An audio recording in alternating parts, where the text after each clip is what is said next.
계속해서 8번 문제부터 풀어보도록 하겠습니다.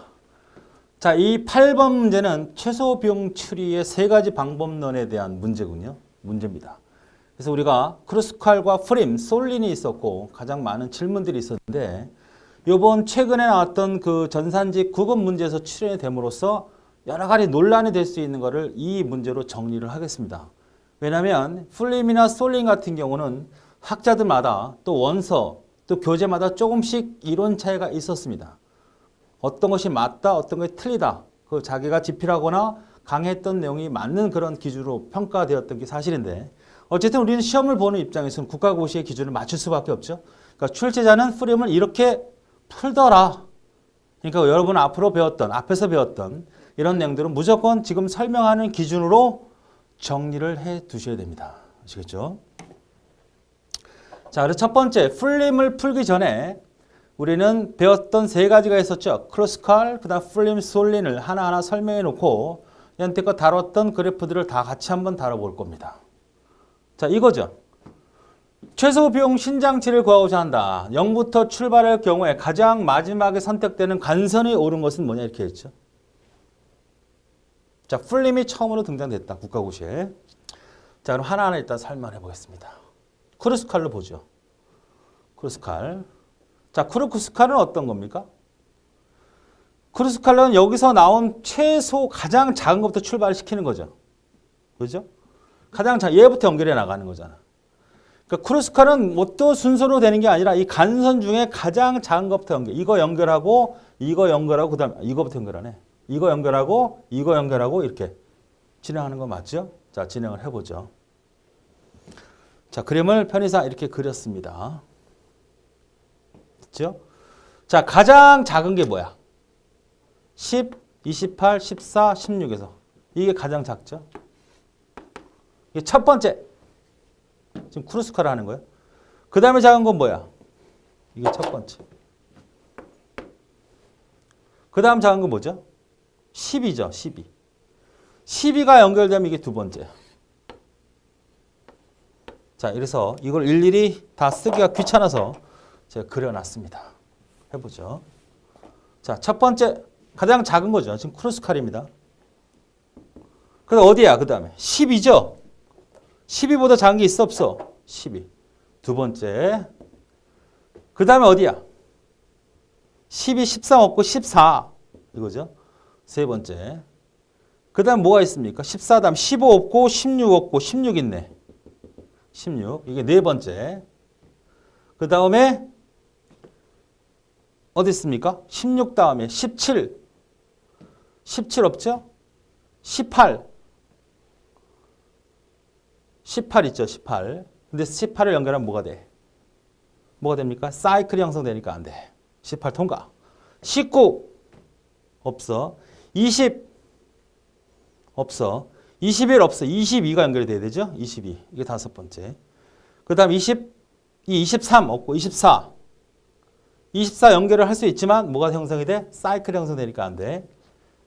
그 다음에 25 이렇게 해서 여섯 번째. 이런 순서로 진행하는 것이 바로 크루스칼이고 여섯 번째 연결이 되는 게 뭐냐? 이걸 찾는 거지. 뭐 세 번째 연결한 게 뭐냐면 이걸 찾는 거. 두 번째 연결할 게 뭐냐? 이것이 바로 크루스칼로 문제를 줬을 때. 이건 출제됐던 문제입니다. 계리직에서. 똑같은 그래프는 아니었고 조금 더 다뤄볼 거예요. 자, 풀림은 어떻게 하느냐? 풀림은 일단은 첫 번째 0번부터 출발을 합니다. 그리고 연결이 되면 그 노드가 한 노드라고 보시면 돼요. 이것이 바로 국가에서 정의하고 있는 풀림입니다. 어떻게 한다고?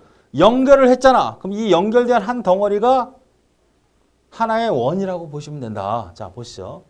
자, 일단 0부터 출발합니다. 풀림은. 크루스칼은 비용 갖고 따지지만 풀림과 솔린은 0부터 출발하는 게 맞아요. 자, 0부터 연결합니다. 연결된 10하고 28 중에 당연히 10이 연결이 되겠죠. 자, 그럼 얘하고 연결될 것을 5도 따져보고 0도 따져보는 거야. 여기 한 덩어리로 보란 말이에요. 한 덩어리. 그러니까 여기서 계속 이어나가는 거예요. 이걸 한 덩어리로 봐라. 한 덩어리. 자, 그러면 28이 좋겠냐? 25가 좋겠냐? 당연히 25밖에 없잖아. 이 한 덩어리에서 연결된 건 두 라인밖에 없으니까 25를 연결하는 게 두 번째입니다. 자, 그 다음에 요거를 또 한 덩어리로 봐라. 요걸 한 덩어리로. 하나의 동그라미 보라. 그러면 연결된 건 뭐야? 28도 있고 어디 있어? 5에서 연결된 24도 있고 4에서 연결된 22와 24가 있는데 연결된 요 24 요거밖에 없잖아. 요 세 개 중에. 이걸 한 덩어리로 보니까 여기 연결된 28도 있고 5에 연결된 건 없잖아. 이거밖에. 그 다음에 4에 연결된 것은 22하고 24니까 뭐밖에 없어? 이거밖에 없잖아. 작은 게. 그래서 세 번째 연결이 됩니다. 자, 그럼 다시 이걸 뭘로 봐라? 이거를 한 덩어리로 봐라. 한 덩어리로. 이렇게. 맞죠? 자, 그러면 여기서 연결된 28이 있고 5에 연결된 거 없고 25, 24도 있고 18도 있고 12도 있잖아. 그러니까 여기서 연결된 간선 중에 가장 작은 건 이거밖에 없죠? 12? 요게 연결이 됩니다. 네 번째 연결이 되는 거죠. 이걸 한 덩어리로 봐라. 이게 지금 뭐 하고 있는 거야? 풀림을 하고 있는 거야. 풀림. 그럼 여기서 연결된 것 중에 이렇게 연결되는 거 이게 가장 큰 거니까 안 연결이 안 되겠죠. 그러면 여기 연결된 것 중에 16도 있고 여기 24도 있고 18도 있을 수 있잖아. 왜? 이게 한 덩어리니까 이렇게 연결될 수도 있고 이렇게 연결된 게 있잖아. 그 다음에 여기 연결된 거. 요거잖아, 요거. 요렇게 연결된 중에서 연결된 게 이놈하고 이놈하고 이놈이니 가장 작은 16이죠? 얘가 연결이 되겠지. 다섯 번째. 그 다음에 이게 연결된 것 중에 가장 작은 거. 이게 한 덩어리니까. 연결된 게 뭐? 6하고 연결된 거는 18도 있고 14도 있고 24도 있고 다 있잖아. 누가? 요거랑 14랑 연결하면 되죠. 요게 바로 여섯 번째. 자, 요것이 바로 풀림이라는 거. 반복해서 들어주시기 바랍니다. 뒷부분에 또 나와. 다시 한번 그때 보고. 자, 솔리는 어떻게 된다? 솔리는 0부터 출발해. 얘는 무조건 0, 1, 2, 3, 4, 5, 6까지 순서로 진행하는 거죠. 자, 0에서 연결된 건 뭐야? 당연히 이거죠. 첫 번째. 그 다음에 1에서 연결된 거. 가장 작은 게 뭐죠? 14네. 이게 두 번째. 그 다음에 2, 여기서 연결된 것 중에 16, 12 중에 12가 세 번째. 그 다음에 3, 세 번째 연결된 중에 22, 18, 20인데 22는 12이면 연결이 됐죠? 통과. 4, 그 다음에 여기서 연결된 거 22, 24, 22 중에 누가 가장 작아? 22죠? 네 번째. 됐습니까? 자, 그러면 이렇게 되어 있잖아. 이렇게. 그 다음에 이제 4까지. 5는 어디 있어? 5. 5에서 연결된 게 10하고 25잖아. 10은 이미 연결했으니까 통과. 6에서 연결된 것 중에 14, 24니까 연결이 됐죠? 이미 통과. 자, 이렇게 분리가 되어 있습니다. 그럼 이제 이 상태에서 솔리는 이 덩어리를 봐야지. 가장 작은 선이 뭐야? 지금 이 상태로 묶인 거죠? 이렇게 있고 또 이렇게 있고 이 상태란 말이야. 가장 작은 애 28이 있고 25가 있고 그다음 24가 있고 16이 있으니까 당연히 뭐야? 16을 연결해야 되겠죠? 얘네들이 연결되려면 가장 작은 16을 연결하는 게 다섯 번째. 자, 그럼 요게 하나 이제 합쳐졌죠? 요렇게 합쳐졌으니까 얘랑 연결된 가장 작은 게 뭐야? 25니까 이게 여섯 번째 연결이 되는 요것이 솔린입니다. 자, 반복해서 들으시고 조금 아쉬우니까 다른 문제 우리가 이전에 나왔던 문제를 갖고 다시 해봅시다. 자, 이렇게 되어 있습니다. 크로스칼을 보죠.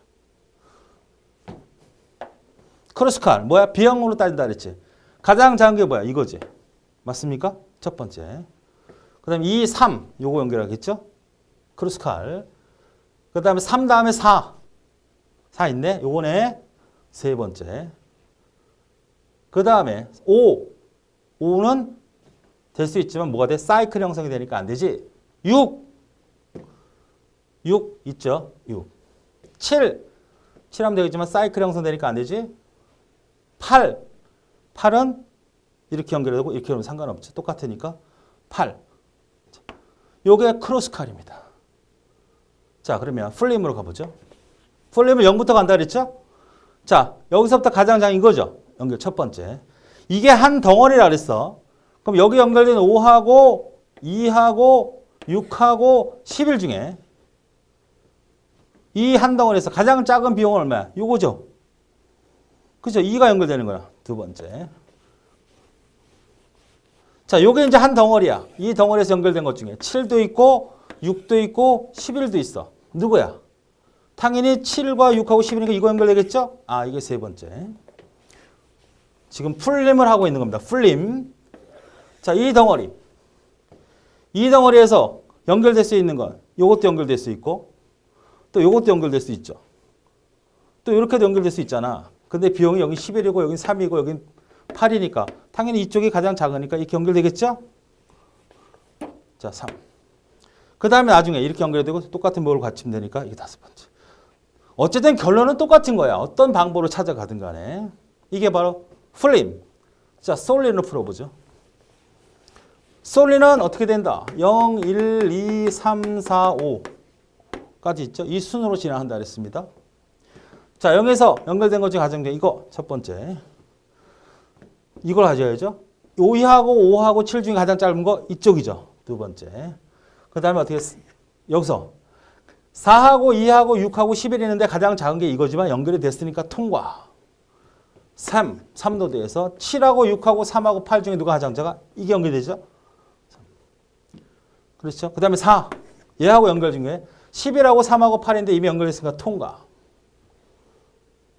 그 다음에 5. 5는 어떻게 돼요? 3하고 8. 두 개밖에 없으니까 아무나 선택하면 되죠. 자, 두 개 덩어리가 있어요. 가장 작게 연결될 수 있는 거는 뭐밖에 없어? 7, 6, 10 이거밖에 없죠. 6번째. 이런 그래프를 주고 맨 마지막으로 연결되는 간선이 뭐냐? 혹은 두 번째로 연결된 간선이 뭐냐? 이렇게 물어보면 돼요. 뭘로? 솔린으로 물어봤을 때. 더 가봐야죠. 자, 요건 V1이잖아요. 우리 이전 시험에 나왔던 상태의 모습입니다. 크로스칼로 갑니다. 가장 작은 게 뭐야? 3이네. 예? 첫 번째. 그 다음에 뭐야? 3 다음에 지금 크로스칼은 간선을 순서로 가는 거죠. 3 다음에 4 없어. 5 연결해야죠. 두 번째. 6 있어요. 네, 6.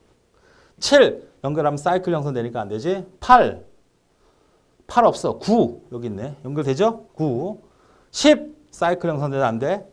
11 이거 사이클 형성되면 안 돼. 12 되죠? 다섯 번째. 이걸 찾아라 문제가 나왔었죠? 이전 시험. 이게 크로스칼로 나왔던 문제입니다. 자, 이번에 풀림으로 가면 풀림은 어떻게 돼? 자, V1부터 갑니다. 이거 연결하겠죠? 이 한 덩어리야 이게. 그럼 여기 연결된 거, 여기 연결된 거, 여기 연결된 거 또 있나? 여기도 연결된 게 있잖아. 가장 작은 건 뭐야? 여기는 13이고 여기는 11이고 여기는 10이고 9니까 이게 가장 작네? 이게 두 번째 연결하네. 자, 지금 풀림을 얘기하고 있는 겁니다. 풀림은 어떻게 돼? 이렇게 묶지? 자, 그러면 여기에 연결된 13, 여기 연결된 11, 그 다음에 여기 10, 여기도 연결된 3, 그죠? 이걸 한 덩어리로 버렸죠, 연결된 거를. 가장 작은 이거밖에 없잖아. 그러니까 이렇게 세 번째. 자, 이걸 또 한 덩어리로 봐. 여기를 한 덩어리 원으로 보란 말이야. 그럼 연결된 건 13, 11, 10, 6, 7, 5. 당연히 어떻게 돼? 6밖에 없겠네? 6이 네 번째로 연결됩니다. 6 라인이. 자, 이거 남은 이제 하나밖에 없네. 요거. 얘가 연결된 것 중에 이게 작아, 이게 작아, 이게 작아. 당연히 이거밖에 없죠? 그래서 이게 다섯 번째. 요게 풀림입니다. 지금은 연태껏 논란이 됐던 걸 한 문제로 정리를 하는 거니까 이걸 기준으로 무조건 잡아서 풀어야 됩니다. 만약 이게 또 이상하다 그러면 국가에 대해서 논리 문제를 제시, 의의 제기를 할 수 있는 충분한 자료가 되기 때문에 이렇게 푸셔야 돼. 솔린. 자, V1부터 가는 거죠? 순서로 진행하는 거예요, 무조건. 자, V1에서 가장 잡은 거 이거죠? 첫 번째. 근데 얘 순서대로. 얘에서 연결된 거. 이거 중 이거죠? 네, 두 번째. V3. 여기서 이거 중에 이게 가장 작네. 11, 12, 11, 10. 이게 세 번째. 네 번째 이거죠. 여기서 연결된 거. 5하고 10하고 6하고 7인데 이거 이미 5가 가장 짧은 연결됐으니까 통과. V5. 9, 6, 3이니까 어떻게 될까? 3이 가장 짧죠? 네 번째. 자, 여기하고 요 두 덩어리의 서브 치료가 나왔네. 이거 두 연결할 수 있는 라인을 보니까 13, 11, 10, 6. 6이 있네, 6. 그죠? 네. 다섯 번째. 이게 바로 솔리드로 풀었을 때 마지막 연결이 되었을 땐 이거다. 됐습니까? 어쨌든 풀림이든 솔리든 최소 비용 트리 값은 똑같아요. 연결 구조가 똑같으니까. 그래서 답은 어떻게 됩니까? 여기가 맨 마지막에 풀림으로 풀었을 때 1,6 관선이 가장 마지막에 연결되는 것이다. 됐습니까? 네.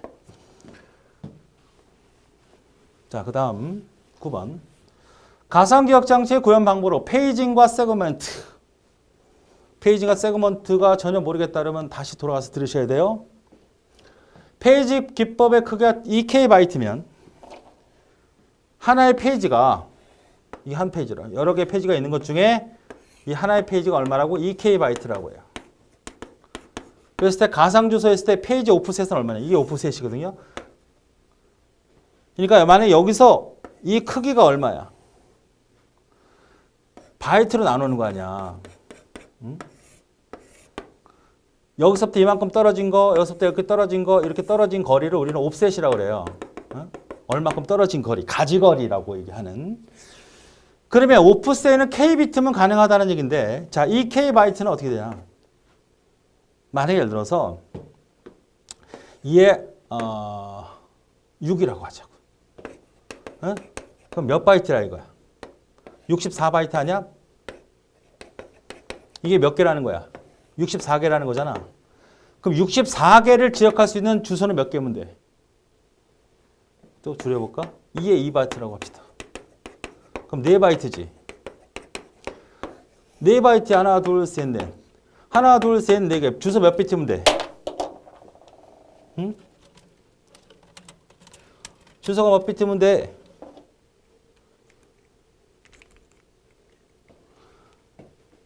하나, 둘, 셋이니까 2비트면 되잖아. 이거랑 이거랑 똑같죠? 여기 한 번 떨어지고 여기 적고 여기 적고 여기 적고 요적하는 게 가지거리라고 그랬잖아. 베이스 번지부터 얼만큼 떨어졌느냐를 나타내는 이 길이를 가지거리라고 한다고요. 그러면 이 K바이트 4바이트 용량이니까 몇 비트면 돼? 2비트면 여기를 다 가리킬 수 있잖아. 그러니까 결국은 이 길이와 이 길이는 같은 거가 되는 거죠. 6비트면 몇 비트면 돼? 위에 6승. 즉 6비트면 이 가지를 다 가리킬 수 있다. 즉 이 K바이트면 K비트면 여기에 가지거리를 모두 표현할 수 있다는 얘기니까 맞는 얘기가 되는 거죠. 두 번째, 세그먼트 기법의 세그먼트는 이에 거듭 제곱 바이트의 크기를 가져야 한다. 최대 크기가 정해져 있다. 실제로 보면 최대 크기라는 건 어떤 거죠? 세그먼트의 운영체제라고 하면 여기서 프로그램이 구분이 안 돼 있고 그냥 프로그램을 막 올려다 쓰는 거죠. 페이지 기법은 어떤 거였어요? 자, 이만큼 더 줄 테니까 여기서 나눠서 너네 똑같은 크기를 올렸다 내렸다. 이게 페이지고 세그먼트는 그 키를 올리는. 그러면 최대 크기라면 이 메모리 양가 최대겠죠. 더 이상 실행시킬 수가 없어. 그래서 정해져 있다고 볼 수 있어. 그런데 세그먼트 2의 거듭 제곱 바이트가 아니에요.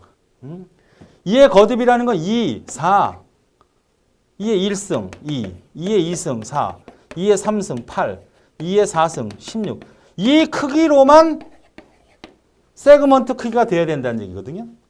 그런데 우리가 앞에서 배웠던 것처럼 페이지는 그렇게 해야 되겠지만 세그먼트는 어떻게 돼요?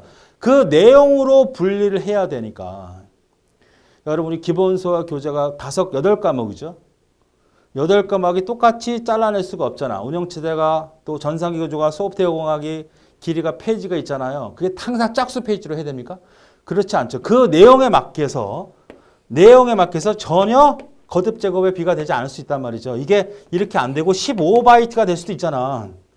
여기가 31바이트가 될 수도 있다고 이 세그먼트 키가 왜 2의 거듭 제곱만 되냐 이거죠. 틀린 말이에요. 2번이 답이고. 페이지 기법 외부 단편은 발생하지 않죠? 외부 단편화가 발생한다면 페이지 기법을 쓸 수가 없는 거잖아. 그러나 내부 단편화는 존재하죠. 짜투리. 자주 발생하지는 않지만 세그먼트 외부 단편화 발생하죠. 외부 단편화만 발생하죠. 두 번째가 잘못된 문제. 설명해놨으니까 잘 기억해 보시고요. 다음 캐시의 일관성이 뭡니까? 캐시의 일관성. 자, CPU가 있고요. 여기가 메모리가 있어. 주기억 장치. 여기에 명령어들이 잔뜩 들어와 있으면 얘네들을 갖고서 처리를 해야 되는 거거든요. 근데 여기서 갔다 오니까 너무 시간이 걸려. 그러니까 캐시 기억 장치를 만들어서 갖다 쓴 거라면 여기다 보관해 놓고 쓰고 나중에 이놈이 또 쓰일 거라면 여기서 갖다 쓰는 게 효과적이 있으니까 속도를 개선시키니까 쓰는 게 바로 캐시라 그랬습니다. 그럼 여기 있는 내용과 여기 있는 내용이 똑같은 복사본이라는 얘기 아닙니까? 이 복사본이 항상 일치가 돼야 되잖아. 데이터가 되든 프로그램 코드가 되었든 어떤 변화가 생길 때 이걸 가지고 왔어요. 그럼 여기에서 똑같은 내용인데 여기가 3이 되면 여기도 3이 돼야 되고 여기가 4가 되면 여기 4가 돼야 되는데 5가 되는데 여기 7이 돼버렸다. 이건 캐시의 일관성이 사라진 거라고. 무슨 말인지 알겠죠? 이거는 캐시를 왜 집어넣은 거야? 속도를 빠르게 개선하기 위해서 중간에 완충 역할을 하는 버퍼란 말이죠. 그럼 여기는 명령을 코드를 갖다 놓고서 필요할 때마다 갖다 쓰는 건데 이쪽에 있는 것을 갖고 오면 실패고 여기 있는 거 갖고 오면 성공이라 해서 이 성공률이 높을수록 속도가 빨리 되고 개선된다는 얘기야. 근데 분명한 것은 똑같은 명령어가 여기도 존재하고 여기도 존재하고 데이터도 여기도 존재하고 연두에 존재할 수 있는데 이 똑같은 내용이 항상 유지될 수 있도록 해주는 게 일관성이죠. 그것이 아닌 건 뭐냐? 우선순위 상속은 없습니다. 자, 하나씩 살펴보죠. 캐시 일관성. 캐시와 주격장치의 저장 데이터 간의 일관성을 유지하는 기술 맞죠? 스누핑이 뭐냐? 스누핑. 우리가 스니핑, 스푸핑 이거 보안에서 들어봤죠? 스니핑은 훔쳐보다는 얘기예요. 인터넷에서 돌아다니는 네트워크 돌아다니는 그런 패킷을 딱 잡아다가 이거 뭐야? 아이디가 뭐고 패스워드가 뭐지? 이렇게 보는 건 스니핑. 내가 남 진짜인 것처럼 공격자인데 해커인데 검증된 사람처럼 내가 그 직원처럼 이렇게 데이터를 주고받을 수 있게 위장하는 걸 스푸핑이라고 그랬단 말이에요. 그럼 스누핑은 뭐냐? 스누핑은 자 네트워크상에서 떠드는 중요한 정보를 획득하는 행위 스니핑과 유사하지만 스니핑은 몰래 듣는 몰래라는 개념이에요. 보는 데는 똑같지만 얘는 몰래. 이거는 허가된 상태로 보는 거란 말이에요. 그러니까 스누핑이라는 것은 내가 의도된 형태의 프로그램 방법이라는 거야. 보세요. 캐시 일관성 문제를 해결하는 방법은 공유 캐시를 사용하는 방법, 공유 변수의 캐시를 사용하지 않는 방법. 이거 우리가 배웠던 거죠? 얘가 바로 스누핑이에요. 그 중에 얘를 라이트백을 쓰는 방법이 이런 방법이 존재한다. 자, 하나씩 볼게요. 공유 캐시를 사용하는 방법이다. 우리가 캐시의 일관성은 캐시에 있는 프로그램과 데이터, 주기억 장치에 있는 프로그램 데이터가 서로 항상 일치되게끔 유지하는 기술을 말합니다. 모든 CPU가 하나의 캐시를 공유한다. CPU가 병렬 처리일 때 CPU가 5개면 캐시도 5개 존재할 수밖에 없잖아. 복잡하다. 하나는 다 유지하자.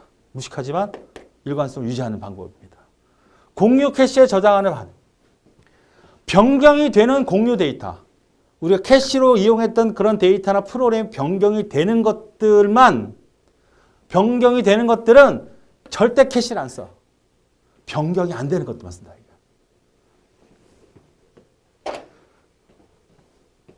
CPU야, 여기 캐시야, 주기억 장치야. 여기 있는 내용을 갖다 대는 거 아니야. 그러면 여기 있는 명령어하고 여기 있는 명령이 변경되는 건 절대 여기다 집어넣지 않아. 변경되지 않는 명령 코드 같은 것들만 캐시를 이용하면 변화되는 거. 얘는 언제든지. 여기를 사용할 수 있는 놈들은 어떻게 변경 안 되는 코드들만. 항상 일관성 유지되겠죠. 우리 배웠죠? 동시에. 이거 뭐예요, 선생님? 다시 가서. 스누핑이에요, 이게. 스누피 제거해서 문제거든요. 동시에 운영한다는 것은 캐시하고 주기억 장치에서 항상 동시에 복사본처럼 부하는 크지만 동시에 이용해 줄 수 있는 그런 제어 역할을 하는 놈이 바로 뭐야? 스누피 제어라고. 스누핑이라고 하는 거야. 제거될 때. 알죠? 이것도 누가 해? 바로 스누핑. 그러니까 스누핑이 있는 얘기입니다. 그 다음 MES. 메시? 축구선수 메시. 이거는 이거야, 약자. 뭐야? 라이트백을 운영하는 프로토콜을 말합니다. 라이트백을 운영하는 프로토콜.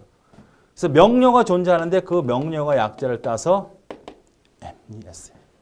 라이트백의 형태야. 수정, 갱신한 상태, 동일한 상태. 이렇게 네 가지 형태로 이 라이트백을 파악할 수 있는 형태의 프로토콜이다.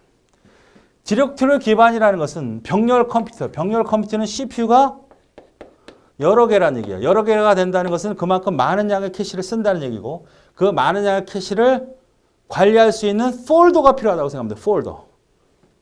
관리할 수 있는 그런 캐시의 정보 목록, 그걸 우리는 여기서는 디렉토리라고 하거든요.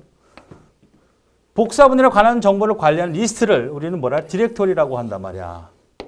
캐시가 많고 공유되는 데이터가 많고 병렬이니까 CPU가 많잖아. 그걸 갖다가 따로 목록을 줘서 구분하지 않으면 일관성이 엄청나게 무너지니까 대용량일 때 병렬 컴퓨터에서 보통 블록, 하나의 블록 상태를 모두 다 수록하는 그런 정보 테이블을 디렉토리라고 하고 바로 대량의 데이터를 처리할 때 쓰는 형태라고 보시면 됩니다. 답이 몇 번? 4번이라는 건 없어. 이런 문제죠. 자, 통신의 연결 장치와 그 장치가 동작하는 OSI 계층을 바르게. 라우터는 뭡니까? 경로를 선택하는. 라우터가 우리 뭐라 그랬어요? 내비게이션. 그렇죠? 여기 하나의 네트워크가 있어요. 여기도 하나 네트워크가 있어요. 여기가 네트워크 있어요. 여기 네트워크 있어요. 여기는 당연히 뭐야? 라우터들이 존재하겠죠. 교환기들이 존재할 테니까. 그러면 이렇게 있어요. 다 연결했을 거 아니야. 하나의 네트워크가 있어요. PC방이 있다고 보시면 되는 거야. 그럼 패키지 들어왔잖아. 일로 갈 건지, 일로 갈 건지, 일로 갈 건지, 일로 갈 건지 결정을 해주는 건 바로 뭐다? 라우터죠, 라우터. 라우터. 브릿지는 한 서브넷에서 이 서브 네트워크가 또 존재할 수 있죠. 일로 갈지, 일로 갈지, 일로 갈지 결정해주는 게 브릿지죠. 브릿지는 동일 랜이야. 동일 랜에서 패켓을 전달하는 거고 얘는 맥 기술을 같이 쓰는 거죠.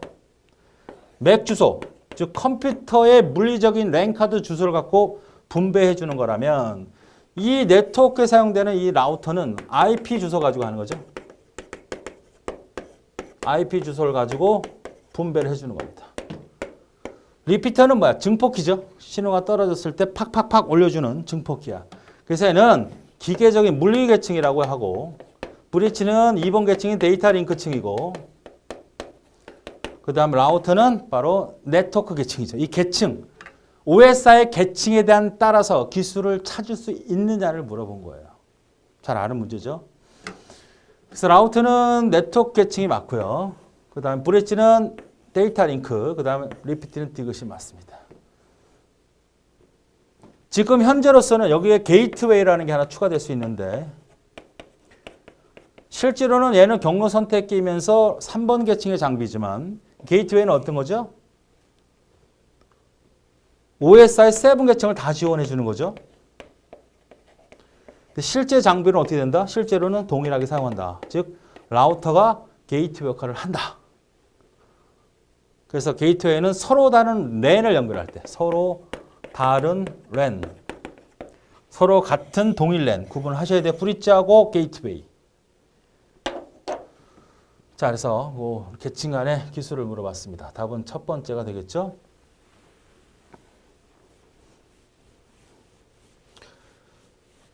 그 다음 교착 상태에 대한 얘기입니다. 교착 상태가 발생하기 위해서 만족해야 되는 조건들에 대한 설명입니다. 상호배제 조건 맞죠? 점여되기 맞죠? 비선점. 그 프로세스부터 강제로 빼앗을 수 없다죠. 빼앗을 수 없기 때문에 교착 상태가 발생하는 거니까 3번. 너무 쉬운 문제. 자료 구조에 대한 설명이에요. Q는 선입선출 맞죠? FIFO. 스택은 LIFO. 삽입과 삭제가 서로 다른 끝에서 이루어난다. 맞죠? 연결. 그래프에서는 그래프 내 모든 노드 간에 갈 수 있는 경로가 존재하겠죠. 그다음 AVR은 균형 틀이죠. 삽입 삭제가 일어나도록 틀의 균형이 깨지는 경우, 틀의 모습을 변형시 균형을 복용시킨다는 것은 이렇게 되어 있는 거를 어떤 형태로? 이런 형태로 가능한 만들어내자. 그래서 높이가 플러스 마이너스 1 혹은 0이 될 수 있도록 높이를 조절해 주는 것을 균형 추리라고 하잖아요. 기수 정렬은 자릿수 가지고 정렬을 하는 거죠. 그중에 가장 대표적인 게 버켓 정렬이라는 게 있었습니다. 뭔지 아시죠? 자릿수 가지고 1의 자리, 10의 자리 해서 나눠서 버켓 쓰는 거. 그런데 이건 뭐야? 가장 큰 값과 가장 오른쪽에 위치한 교환을 반복적으로 한다. 이거는 오름차순을 할 때 가장 큰 것과 가장 오른쪽의 것과 위치해서 바꾼다. 이거는 버블 정렬에서 오름차순 정렬할 때 쓰는 거죠. 기수 정렬 이렇게 표현하면 안 되죠. 답은 4번. 설명해 볼까요? 기수 정렬은 낮은 자리부터 비교해서 정렬에 간다는 기본 개념으로 가장 대표적인 게 기수 정렬은 버킷 정렬이 있죠. 버킷 정렬은 뭐야? 우리가 책에 있는 내용이죠. 푸시하고 팝. 10개. 무슨 말을 하는 거예요, 선생님? 집어넣잖아, 이렇게 자릿수로. 뽑아내가지고 다시 12자리로 또 집어넣죠. 그걸 뽑아내잖아, 팝으로. 잘 모르면 찾아보세요. 오름차순 정렬하는 게 이게 바로 뭐예요? 오름차순은 버블 정렬하는 것을 우리가 뭐라 했어? 문제에서 보니까 기수 정렬을 했으니까 이게 정확하게 틀린 문제. 답은 4번. 자, 단일 종류의 논리 게이트라고 해도 모든 조합 논리 회로를 구현할 수 있는 게이트가 뭐냐? 이거죠. not 게이트하고 or 혹은 not과 and 이 두 가지 이렇게 있거나 혹은 이렇게 있으면 다 만들 수 있다는 거야. 결국 우리가 세 개잖아, 세 개. and, or, not이잖아. 이 세 개가 바로 기본 게이트지 않습니까? 이걸로 뭘 만들고 여러 가지 뭐 XOR도 하고 NADOR도 만드는 거잖아.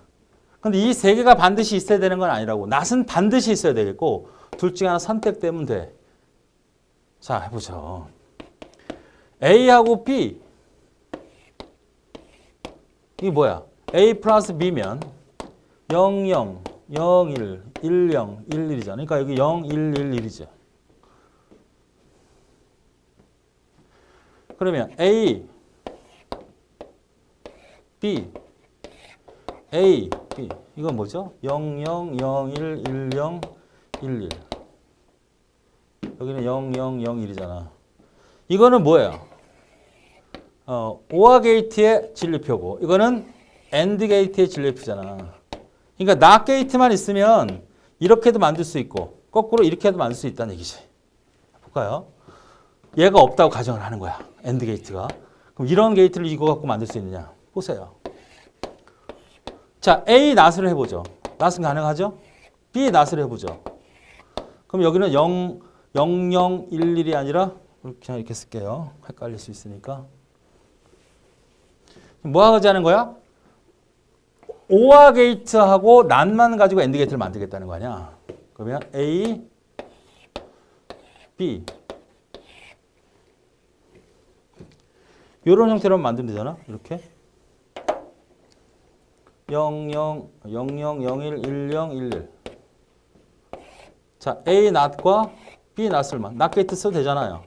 1, 1, 0, 0, 1, 0, 1, 0 그렇죠? 이거 A NOT, B NOT 해주면 어떻게 됩니까? 1, 1 맞죠? 요거 하면 어떻게 돼? 1 요거 하면 1 이거 하면 1 0이잖아.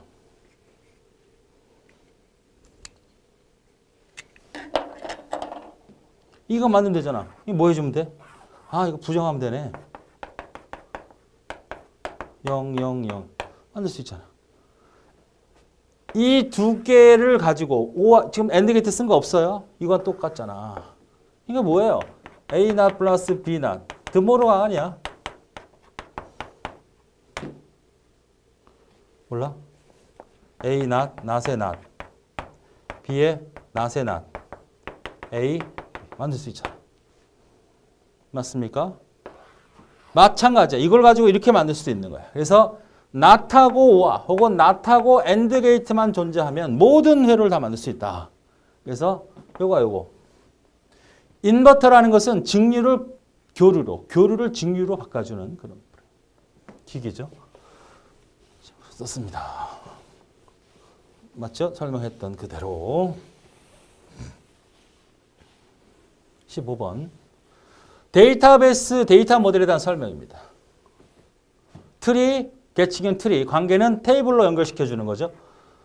네트워크는 망 형태의 그래프 가지고 쓰는 거고 계층 데이터 모델, 관계 데이터 모델, 네트워크 데이터는 개념적이라는 건 ER 모델을 말하는 거야.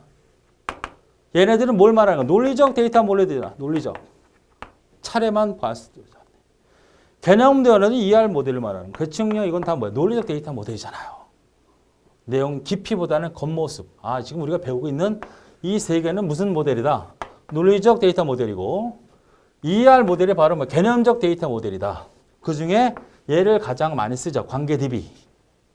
테이블 간에 바로 외래 키를 사용하고 기본 키, 외래 키 이런 것들이 나오는 게 다 관계 DB에 해당되는 거예요. 자, 16번 해저드. 파이프 라이닝이죠. 자, 이렇게 생각해 보죠. 순차는 어떻게 되죠? 순차. 하나의 명령이 시작됐어요. 그래서 이거 CPU가 있다고 처리가 완료됐다 그러면 하나, 둘, 셋, 넷, 다. 마이크로 오퍼레이션이 5단계가 있다고 하면 처리됐다고 합시다. 하나 처리했어. 2초. 이게 하나 할 때만 1초 걸리는 거예요. 2초. 시작해서 하나, 둘, 셋, 넷, 5단계 돼서 3초. 넷, 5. 4초. 하나, 둘, 셋, 넷, 5. 5초. 이런 거예요. add라는 명령이 있다면 add a, b면 이게 하나의 명령이지만 이 안에는 하나, 둘, 셋, 넷, 5단계 정도, 6단계, 7단계 이런 2개 단계, 4단계 이런 단계가 있잖아요. A를 가져와라, B를 가져와라, add 해라, 덧셈 해라, 그걸 다시 밀어넣어라. 이런 오퍼레이션, 마이크로 오퍼레이션 동작이 5단계가 있었을 때 이게 다 하나의 명령이 이런 add 명령이 1초, 1초, 1초, 1초, 1초 5개가 있다. 몇 초 걸린다? 5초 걸린다. 이게 바로 뭐죠? 순차 처리라고요.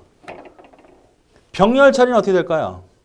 이거를 1초에 처리해버린 거죠. CPU가 5개가 있는 거야. 순차 처리는 CPU가 하나가 있으니까 하나, 둘, 셋, 넷, 5개 걸리는 거고. 병렬 처리는 뭐야? CPU가 5개 있으니까 이 5개의 명령을 한 방에 처리할 수 있는 거야. 1초에 처리할 수 있는 거야. 이 중간 역할을 할 수 있는 게 바로 파이프 라이닝이죠.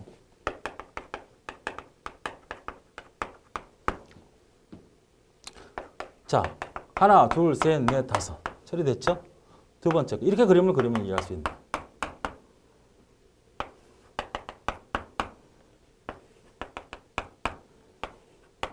이렇게. 예. 그 다음에 얘가 끝나겠죠? 얘 끝나면 얘 끝나. 얘 끝나고 얘 끝나. 그래서 5초는 아니고 5초보다는 1초는 아니고 1초가 되면 병렬이 돼야 되니까 어느 정도 한 2.5초 정도에 처리될 수 있도록 해주는 게 파이프 라이닝이라고 이렇게 처리해 주는 게. 예? 그래서 명령어 하나를 수행할 때는 병렬로 처리하든 순차로 처리하든 명령어 하나, add 명령어 하나를 처리할 때는 순차나 병렬이나 파이프는 다 똑같아. 하나는 별 의미가 없어. 근데 명령어가 늘어나면 늘어날수록 어떻게 됩니까? 얘는 병렬은 CPU가 늘어나야 되겠고 순차는 시간이 늘어날 것이고 파이프라인은 계속 어떻게 된다? 시간을 단축시킬 수 있다. 그러면 이 시간에 대한 차이가 잘 이루어져야 되는데 어떠한 문제 때문에 이 파이프라인이 잘 이루어지지 않는 상태를 우리가 해저드라 그래. 해저드. 응? 해저드. 그럼 이 해저드는 구조적인 결함이 있을 수 있어요. 이 컴퓨터에서는 이 파이프라인을 처리할 수 있는 이 명령어 하나가 해결할 수가 없다. 구조적으로 문제 안 돼 이거는. 그럼 느려져. 이게 해저드야. 구조적인 해저드가 있고요. 이렇게 있잖아. 만약에 하나, 둘, 이 한 놈이 너무 느려. 이 한 놈 때문에 얘네도 느려져. 얘도 느려져. 다 느려져. 이거는 어떻게 방법이 없는 거야. 그냥 느린 거 인식을 해야 되지. 구조를 바꾸거나 새로운 구조를 도입하거나 새로운 장비를 투입할 수밖에 없다고. 이게 구조든 헤드이고 구조든 헤드들. 그다음 데이터 해저드는 뭐냐면 여기 있는 형태의 데이터가 이 다음에 연결을 시켜줘야 돼. 여기서 이 결과가 그 다음 때에 영향을 미쳐. 데이터를 가져오면 그 다음 데이터. 그러니까 이렇게 생각하면 돼요. 이게 이어달리기라고 보면 돼. 이어달리기.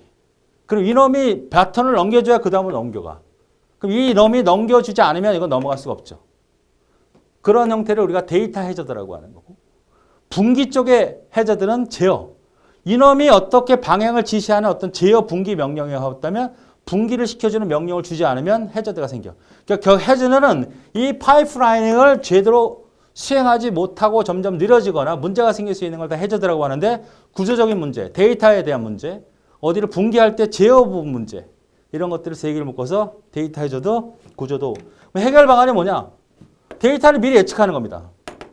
저놈의 데이터를 결정해줘야 내가 그 다음 단계로 넘어가야 되는, 데이터를 결정을 못하니까 미리 예측을 하자. 구조, 이거는 할 수 없는 거야. 구조적으로 하드웨어가 문제가 있어. 그럼 추가시켜야죠. 어디로 분기되는지 알 수가 없어. 그놈이 오기 전까지, 분기 명령이 떨어질 때까지 미리 어떻게 될 건지를 미리 시뮬레이션을 통해서 어디로 분기할 건지 예측을 하자 이거죠. 다 맞는 얘기입니다. 세 가지가 있다는 거 기억하고, 그 각각의 해저드가 어떤 형태의 해저드인지를 파악하고 무슨 대안이 있는지 해석을 하시면 되겠어요. 세 번째가 답이 되는 문제.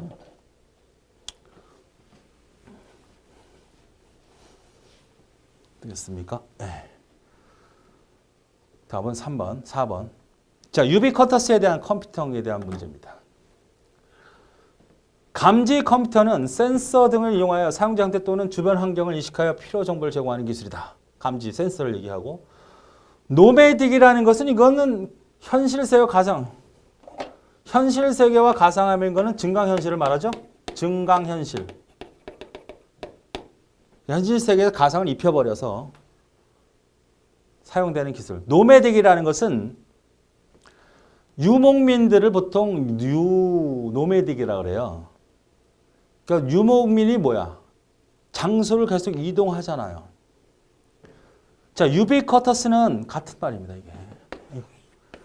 유비쿼터스는 어떤 환경이든 우리가 예를 들어서 지금의 통신선이 뭐 전기선으로 바뀌고 전기선을 통신선으로 이용하고 여러 가지 IP 기술이 발전되면서 어디든 내가 항상 같은 자리에 책상 앉아서 컴퓨터를 하는 것이나 내가 필요할 때마다 어디서든 내가 컴퓨팅을 할 수 있는 그런 환경을 제공하는 것을 유비쿼터스라고 하고요.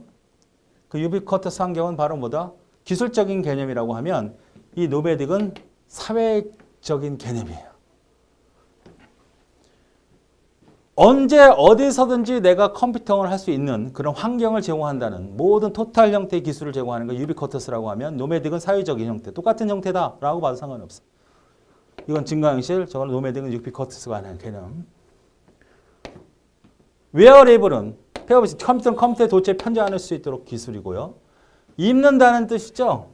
착용을 통해서 컴퓨터 인간몸의 일부러 여길 수 있도록 하는 거, 웨어레이블. 사람의 몸을 입혀서 뭔가 장착을 해서 의학적으로도 신체적으로도 스포츠에서도 계속 이용할 수 있는 이런 기술, 웨어레이블. 정리해보죠. 노매딕. 유목형의 컴퓨터 시스템을 의미로 사용자가 어디서든지 컴퓨터를 사용할 수 있는 기술로 유비쿼터스 네트워크와 일맥상통합니다. 유비쿼터스는 기술적인 측면이 강하다면 노매딕은 사회적인 현상 같다. 이렇게 보시면 되겠어요. 두 번째, 노매딕과 증강현실을 정확히 구분할 수 있느냐, 이런 문제가 되겠습니다. 시연호죠.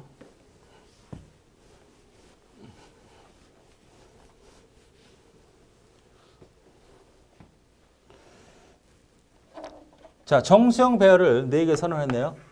이렇게. 여기가 A의 첫 번째 방, A가 이게 되죠? 여기 얼마? 1, 2, 4, 8이 들어가 있죠? P라는 포인트 변수를 하나 선언했어요. 어디 가리키게 놨나요? 이쪽을 가리키게 놨습니다. 그래서 P1은 어디를 말하는 거야? 이건 다시 쓰면 P 플러스 1의 내용이죠. IFN은 뭐와 동일하다? A의 플러스 N의 이거와 똑같다 그랬잖아. A의 N, M은 요거부터 가면 A의 N 플러스 M의 내용 혹은 요것도 바꿀 수 있어요. A 플러스 N의 내용 플러스 M의 내용으로 쓸 수 있다 그랬어. 같은 말이잖아. 그럼 P 플러스 1에 P에서 하나 증가시킨 이 내용을 말하는 거죠. 아, 그러니까 결국은 P1은 이거랑 같은 말.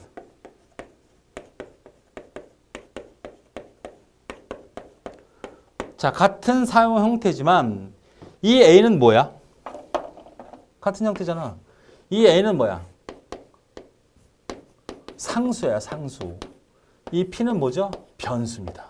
어떤 차이가 있는 거야? 얘는 변수로 선언된 거잖아. 배열이 아니잖아. 그런데 배열 형태로 쓸 수 있다는 거지. P 자체는 P에다가 A를 기억시킬 수 있잖아. A는 뭐야? 여기가 300번지다라면 300을 의미하는 거라고. 이게 가능하잖아. 저기는 어떻게 선언한 거예요? 인티저 포인터 P하고 원래는 P하고 이렇게 써야 되는 걸 한 방에 쓴 거 아니야? 한 방에, 한 방에. 이게 가능한 거잖아. 이거 가능해? 이건 불가능해. 왜? 왼쪽에는 변수가 있어야 돼. 왼쪽에는 상수가 있으면 안 된단 말이야. 그러니까 이거와 사용 형태는 똑같을 수 있지만 얘는 변수고 상수라는 데 주의하자. 이렇게 쓸 수가 없다. 이렇게 쓸 수는 있지만. 자, 그래서 첫 번째 방에다가 3을 집어넣네. 맞죠? 그래서 3을 집어넣고요. A어도 4를 또 집어넣었어? 그 자리에다? 아이고, 또 집어버려. 4를. 여기다가 뭘 집어넣었어? 여기 아니네. 여기 아니네요. 여기는 어디를 말하는 거죠? 여기를 말하는 거잖아. 그러니까 여기가 3 됐다가 다시 4로 바꿔버렸죠. 같은 데란 말이지. 여기는 5로 바꿔버렸네. 맞습니까?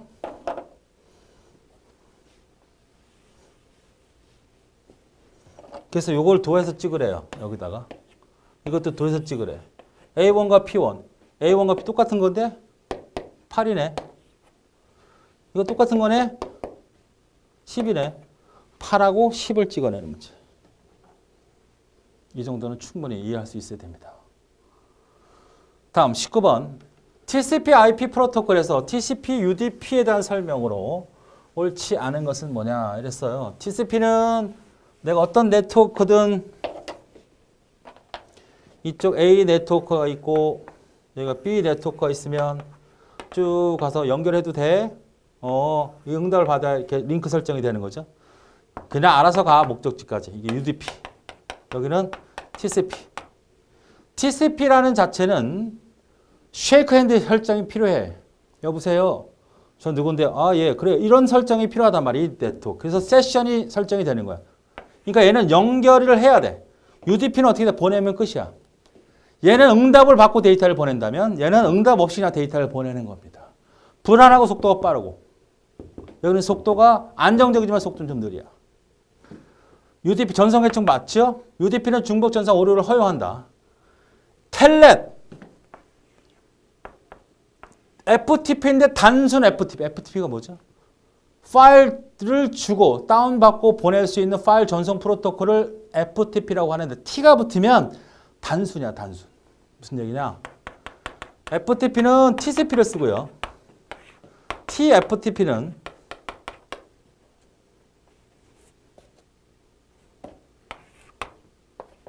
똑같은 FTP. FTP가 뭐야? 파일 전송 프로토콜. HTTP는 뭐지? 그 서버에 접속을 해서 그 홈페이지를 갖다 보여지는 그런 검색 형태라면 FTP는 그 파일에 접속해서 파일을 가져오고 보낼 수 있는 프로토콜이란 말이야. 얘는 일반 프로토콜이고 얘는 단순 프로토콜이 똑같은데 얘는 FTP는 TCP 프레임을 써요. 얘는 UDP를 씁니다. 얘는 포트 번호가 21번을 쓰지만 얘는 69번을 써요. 여기는 로그인을 하지 않아요. 로그인을 하지 않습니다. 로그인을 하죠. 얘는 로그인을 하지 않아요. 굉장히 보안이 취약하죠. 우리가 FTP 번호를 알고 서비스를 접속을 하면 아이디와 패스워드를 넣어달라고 하는 거예요. 얘는. 그래서 아이디를 모르면 어너니먼스를 입력해서 접속할 수 있지만 얘는 그냥 접속할 수 있는 거예요. 그래서 여기는 뭐 예를 들어서 접속했을 때 ls 리스트를 보여달라는 명령을 쓸 수 있지만 여기는 쓸 수가 없습니다. 그런데 얘네들은 어떤 거야? 응용 프로토콜 맞다고. 근데 이 SMTP는 응용 계층이 아니라 SMTP는 네트워크, 전송 계층의 프로토콜이라고요. 전송 계층, 네트워크 계층의 프로토콜이란 말이지. 전송 계층의 프로토콜이라고 보시면 되겠습니다. 전송 계층. TCP는 실행성인 통신을 제공한 연결형 프로토콜이라면 UDP는 뭐다? 비연결형이다.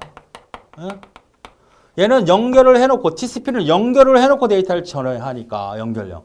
UDP는 네트워크 계층처럼 IP 계층처럼 IP 프로토콜처럼 연결을 해 작업을 해야 되니까 연결 작업을 해줘야 하니까 얘는 비연결성. 자, SNMP를 좀 자세히 보겠습니다.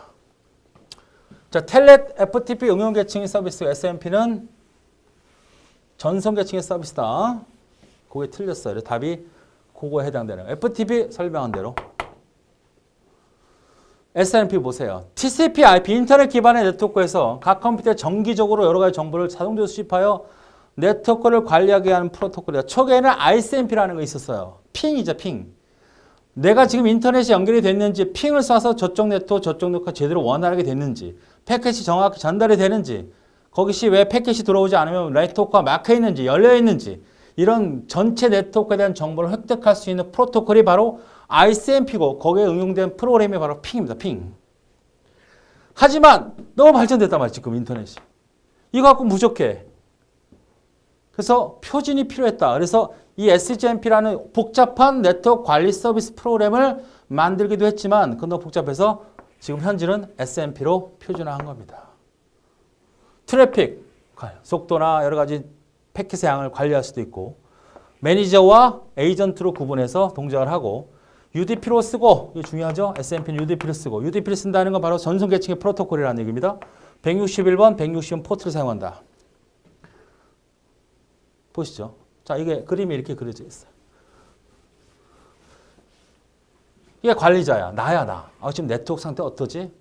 그러면 그쪽에 어떤 서버에는 바로 SMP 서버, 에이전트를 하나 설치해놓고 보고 싶은 거야.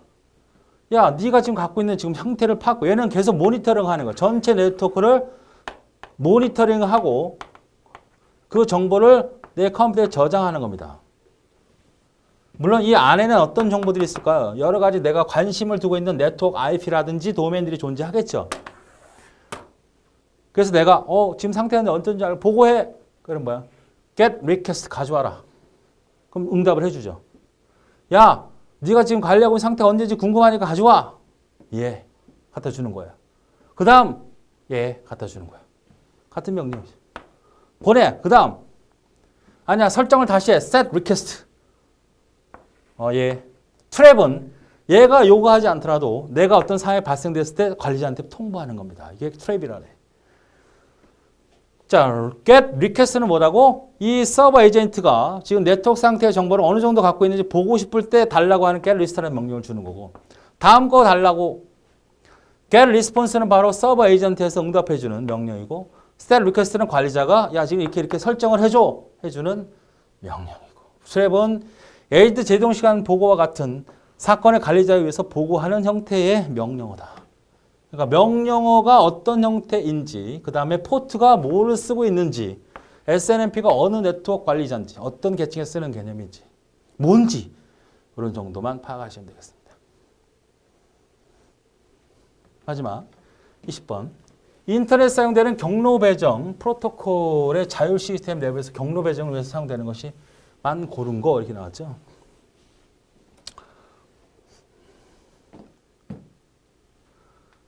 자, 컴퓨터 네트워크가 있다고 합시다. 이렇게. 여기 라우터야, 라우터. 여기에는 컴퓨터들이 잔뜩 있다는 얘기죠. 이게 하나의 회사야, 하나의 회사. 컴퓨터가 뭐 50대가 있고, 뭐 40대가 있고, 뭐 30대가 있다 그러면 어떤 패킷이 발생이 되었을 때 이쪽 건지 저쪽 건지 결정해 주는 게 바로 라우터죠. 어디에 존재하는 건지. 이거를 우리가 자율 시스템이라고 그러죠. 자율 시스템. 인터넷과는 관계없이, 지금 우리가 인터넷과는 관계없이 회사 내에서 독자적으로 경로 설정을 해주는 그러한 과정. 자율 시스템이라 그래. 그러니까 우리 회사 내에서 컴퓨터가 존재하지 않습니까?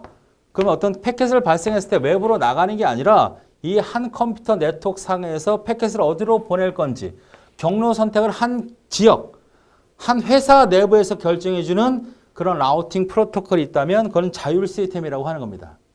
분명히 여기로 가야 되고 어디로 가야 되는 그런 경로 선택의 개념은 분명히 필요하죠. 그걸 내부적으로 갖고 있을 때 그걸 자율 시스템이라고 해요. 자율 시스템 이런 형태의 또 A라는 회사가 있고 B라는 회사가 있고 C라는 회사가 묶여서 우리의 전체적인 인터넷이 형성되는 거 아닙니까? 여기로 서로 연결되는 프로토콜이 있겠죠. 여기서 쓰는 자율 시스템, 독자적인 프로토콜을 갖고 있는 프로토콜과 지금 뭐만 선택하는 거야? 라우팅만 얘기하는 거예요. 라우터. 독자적으로 쓰는 자율 시스템. 여기서 독자적으로 있겠죠? 여기도 독자적으로 쓸 수 있겠죠? 패킷들이 물론 하나의 컴퓨터밖에 없다면 라우팅이 필요 없겠죠. 그러니까 여러 개의 네트워크들을 갖고 있는 라우팅이 필요한 것이 회사 내부에 존재하는 경우도 있고 그 회사 내부에 존재하는 것끼리 여러 개 연결해서 프로그램들이 존재할 거 아닙니까? 좀 더 쉽게 어떻게 얘기를 했어요? 라우터라는 것은 내비게이션이랑 똑같다 그랬죠. 내비게이션.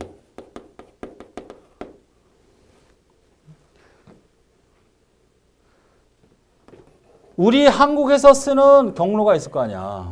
미국에서 쓰는 방식이 있겠지. 아니면 서울에서 쓰는 방식이 있겠고 부산에서 쓰는 방식이 있겠죠. 그 지역 내에 쓰는 내비게이션의 프로그램 형태는 자율 시스템이라고 하는 거고 그 자율 시스템끼리 서로 관계를 줘서 맺어질 거 아닙니까? 그럼 서울이다 이게 서울. 뭐 A라는 회사도 좋고 여기 부산이다 부산. B라는 회사도 좋다. 그럼 여기서 쓰는 네트워크와 여기서 쓰는 네트워크가 서로 다르니까 그걸 갖다 서로 연결시켜서 이 정보를 가져오고 이 정보를 가져와서 목적지까지 패킷을 전달해 줘야 되는 겁니다. 내가 자동차를 몰 때 아 여기 서울이야. 부산 해운대 딱 치면 쭉 경로를 설정해 주잖아. 그죠? 그런 경로를 설정해 주는 프로그램이 라우팅이라고 보면 되겠고 그 교차로를 거쳐갈 때 그 교차로 하나하나를 뭐로? 교환기로 보면 되겠고 그 교차로에 서서 어떻게 가면 돼? 어떻게 가면 빨리 갈 수 있어요? 안내해 주는 놈이 바로 경로 선택기라고 내비게이션이라고 생각하시면 된다 그랬죠. 그래서 부산을 치면 중간중간 경로에서 가잖아. 자, 그래서 내부에서 선택해주는 프로토콜과 외부에서 선택하는 프로토콜을 구분하는 문제입니다. 자, 설명을 해보죠. 자율 시스템. 관리적인 측면에서 한 동일한 그룹, 회사나 학교, 관리되어 지원을 한 놈에 의해서 그 라우팅 테이블이 관리되고 어떤 표준에 의해서 외부적인 어떤 영향을 받아서 하는 게 아니라 스스로 한 네트워크에서 어떤 경로 선택의 기준을 갖고 패킷들을 보내고 받는다고 하면 그걸 자율 시스템이라고 한다는 얘기예요. 내부 라우팅이라는 건 뭐냐? 자율 시스템 내부. 외부 라우팅은 뭐야? 자율 시스템 간. 하나의 독립적인 회사 내부에서 사용되는 라우팅 기술은 이건 뭐 내부 라우팅이라고 여기서 쓰는 프로토콜이 뭐가 있다고? RIP, OSPF 제일 많이 쓰는 거 이게. IGP 옛날 거. 여기서 쓰는 또 자율 시스템이 존재할 거 아니야. 이 서로 이 경로를 선택해 주는 거. 자율 시스템 얘를 또 선택해 주는 거. 이런 것들의 프로토콜을 뭐라 그래? 외부 라우팅이라고 그러고 가장 대표적인 게 BGP, EGP라고 하는 겁니다. 그래서 이걸 구분하는 문제죠. 자, 하나씩 볼까요? RIP. 자율 시스템에서 사용되는 내부 라우팅 프로토콜이다. 거리 벡터 라우팅 기반으로 하는 프로토콜이죠. 그러니까 내비게이션을 생각하면 교차로가 있겠죠. 한 회사에 컴퓨터가 연결된 교환기가 있겠죠. 스위치야. 스위치 내부에 반드시 뭐가 존재하는 거죠? 라우팅이 존재하는 거죠. 4차선이야, 4차선. 이걸 우리가 홉이라고 그래, 홉. 이런 덩어리가 서울에서 부산까지 할 때 이 사거리가 얼마나 많아. 이 교환기가 무척 많겠죠? 그걸 뭘로 만들어? 바로 행바열로 만들어. 벡터라고 하는 것은 개념이 뭐예요? 벡터. 크기와 방향이 있다는 얘기잖아요. 그러면 이런 탭을 만들어서 어디로 가야 가장 빠른 길로 갈 건지 이렇게 뭐 선택해주는 이런 정보를 우리가 벡터 테이블이라고 하는 거거든요. 이 벡터 테이블이 한 라우팅에서 이 정보를 가지고 계속 이용을 하는 거예요. 벨만 포드 알고리즘을 쓴다는 거. 그 다음에 정보를 위해서 이웃하는 라우팅을 공유하며 3천 간격으로 주기적으로 갱신한다. 그러니까 여기도 있을 거 아니야. 교환기가. 여기서 관리하는 뭐다? 벡터 테이블이 존재할 거 아니야. 어? 같은 게 아니죠. 그럼 예를 들어 정보를 서로 주고받아야 될 거 아니야. 그럼 갱신이 되겠지. 우리가 라우팅을 내비게이션을 생각을 하게 되면 내비게이션 자체는 어떻게 됩니까? 매번 항상 고정되는 게 아니죠. 빠른 길로 가라. 비용이 적은 데로 가라. 막힌 것까지 더 찾아주는 게 내비게이션 아닙니까? 그렇처럼 갱신을 계속하는데 그 갱신을 몇 초? 30초 단위로 하는 게 바로 RIP라고요. 홉카운트를 이용해서 홉수를 15로 제한한다. 그러니까 지금 얘가 받을 수 있는 게 이 하나야. 1홉. 또 있으면 2홉, 3홉, 4홉, 5홉, 6홉, 7홉. 이거 몇 개? 15개 교차로는 다 볼 수 있다는 거죠. 이 프로토콜 쓰게 되면. 주기적인 타이머 30초, 만료되는 시간은 180초, 폐경로, 쓸데없는 수집, 쓸데없이 처리할 수 있는 것은 바로 만료 타이머 이후에 120초가 지나면 쓸데없는 경로로 판단하는 타이머도 있다. 설명했을 때 이게 무슨 라우팅이다. 내부 라우팅이라는 게 더 중요하죠. OSRP 가장 많이 쓰는 거야. 경계 라우터, 특별한 자율 시스템의 정보를 배포하죠. 좀 더 개선된 여기에서 프로그램이 들어가고 DB가 들어가서 좀 더 효과적으로 더 개선된 벡터 테이블을 쓴다고 생각하면 되겠습니다. 좀 더 자율 시스템을 여러 개로 나눠서 좀 더 세분한 정보를 파악할 수 있게끔 하고 모든 라우터 플로딩 형태의 변화가 있을 때 플로딩 형태는 뭐죠? 플로딩 라우트는 뭐예요? 변화가 있어. 플로딩은 모든 라우터에 모든 교환기에 다 패킷을 쏘는 거 아니야. 어떤 변화가 큰 변화가 있다면 모든 경로 선택기에다가 교환기에다 패킷 써서 그 정보를 같이 일시에 획득할 수 있는 이런 형태가 바로 OSPF. 역시 내부 라우팅. BGP는 뭐야? 시스템, 자율 시스템 간 외부 라우팅이죠. 벡터 라우팅 방법을 적용하는 거고 여기까지 이게 BGP. 답은 몇 번이다? 요 OSFP, 그 다음에 RIP. 물론 그 RIP 자체의 어떤 프로토콜이 세부적으로는 중요하고요. 가장 많이 사용하는 거고 이 두 가지가 바로 뭐죠? 내부 IP, 내부 라우팅. 요게 시스템, 자율 시스템 간. 내부에서 그러니까 이 두 개가 답이 됐던 거고 자율 시스템 간 그러면 BGP가 답이 되는 문제였습니다. 답은 두 번째. 자, 지금 우리가 풀었던 문제는 모의사 7회로 풀었지만 최근에 나왔던 전산직 9급 문제를 풀어본 겁니다. 내용이 상당히 중요한 것들이 많이 있고 또 논란이 됐던 그런 내용들도 정확하게 정리할 수 있고 정의할 수 있게 되었던 그런 문제들이 많았기 때문에 같이 풀어봤습니다. 예, 수고하셨습니다.